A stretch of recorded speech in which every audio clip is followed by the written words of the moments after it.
look at what else Russia is doing right now. So the foreign minister of Russia, Sergei Lavrov, you'll remember that Trump invited him into the Oval Office early in his presidency.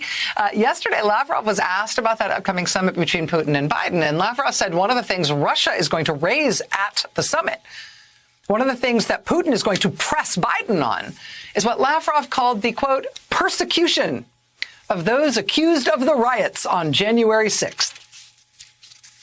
Russia and Vladimir Putin are now prepared to champion the cause of the pro-Trump mob that attacked the U.S. Capitol on January 6th to try to stop the counting of the Electoral College votes in the last presidential election. Russia says that they are being persecuted.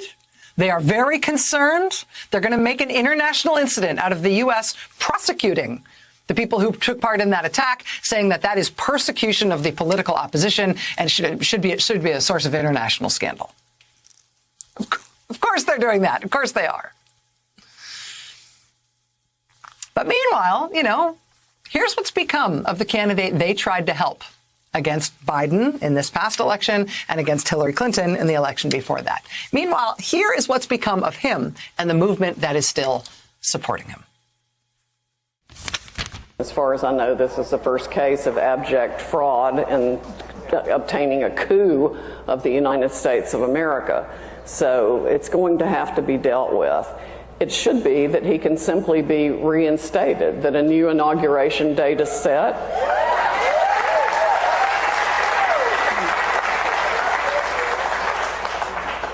And Biden is told to move out of the White House and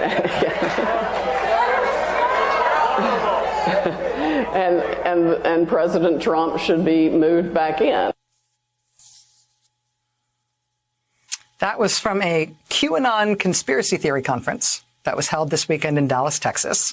The woman speaking there in the little vest, that's Sidney Powell, the pro-Trump lawyer who filed lots of lawsuits after the election seeking to have the presidential election results thrown out, making wild allegations of supposed fraud in the presidential election, every single one of which was thrown out by every single court in which those allegations were heard.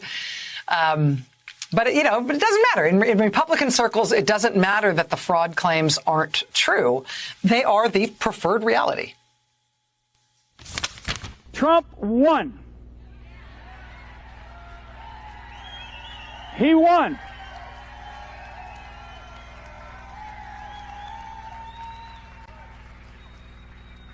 He won the popular vote. He won the popular vote and he won the Electoral College vote. That's retired General Mike Flynn, who was Trump's national security advisor. He twice pled guilty to lying to investigators about his secret contacts with the Russian government. He was nevertheless pardoned by Trump before he could be sentenced.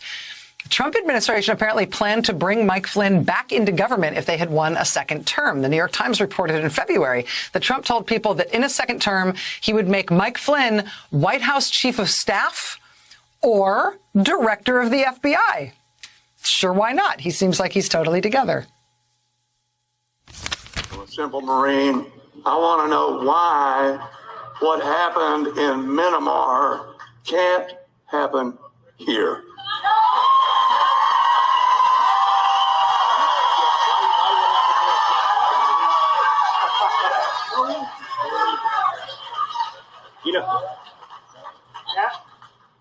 No reason. I mean, it should happen here. No reason. That's right. No reason why there shouldn't be a military coup here. There should be a military coup here. There should be a military coup here to force Joe Biden out of the White House and reinstate Donald Trump as the rightful president of the United States. General Mike Flynn has since tried to walk back those comments, basically denying that he made them. But there they are. We heard what he said. The New York Times reporting today that Trump has, in fact, been telling people recently that he himself expects that he will be reinstated as president by August of this year. August of this year, 2021, just like Sidney Powell said he would be. I don't know if he thinks it's a military coup that will get him there, like Mike Flynn is suggesting, or just enough cyber ninjas audits of enough states, or maybe Russia will help him out since he's being so persecuted along with all of his followers and the January 6th mob that tried to stop the counting of the Electoral College votes. Quite persecuted they are. I mean, even as he insists that he is the rightful president and Joe Biden was only put in the White House by this imaginary fraud, former President Trump has been invited to speak this weekend at the Republican Party state convention in North Carolina. The president has confirmed that he will be there. The North Carolina Republican Party wants to hear from him more than they want to hear from any other Republican. Again, he claims to be the rightful president of the United States, who has only been forced out of office by fraud, and he should be reinstated, and he expects to be by August. After the QAnon conference in Dallas this weekend, including the call by his national security advisor for a military coup to reinstate him as president, after the success of that event this weekend, President Trump also apparently made plans to make another appearance himself next week at the next Trump election fraud conspiracy event. After he does the North Carolina Republican Party event, he's going to do this thing. That's the guy from the pillow company. And the address by President Trump at this event next Saturday is newly added to the flyer for this event. An earlier flyer for the event did not include President Trump. The new one does. And he's being billed as our real president. He says it will appear by Jumbotron among all these other right-wing personalities who are making their living now selling Trump supporters on the idea that President Biden isn't really president and Donald Trump is going to be reinstated and they can all make it happen. And if they mount a violent attack again to try to make it happen, well, at least Russia will have their back to try to save them from being persecuted by the tyrannical Biden administration.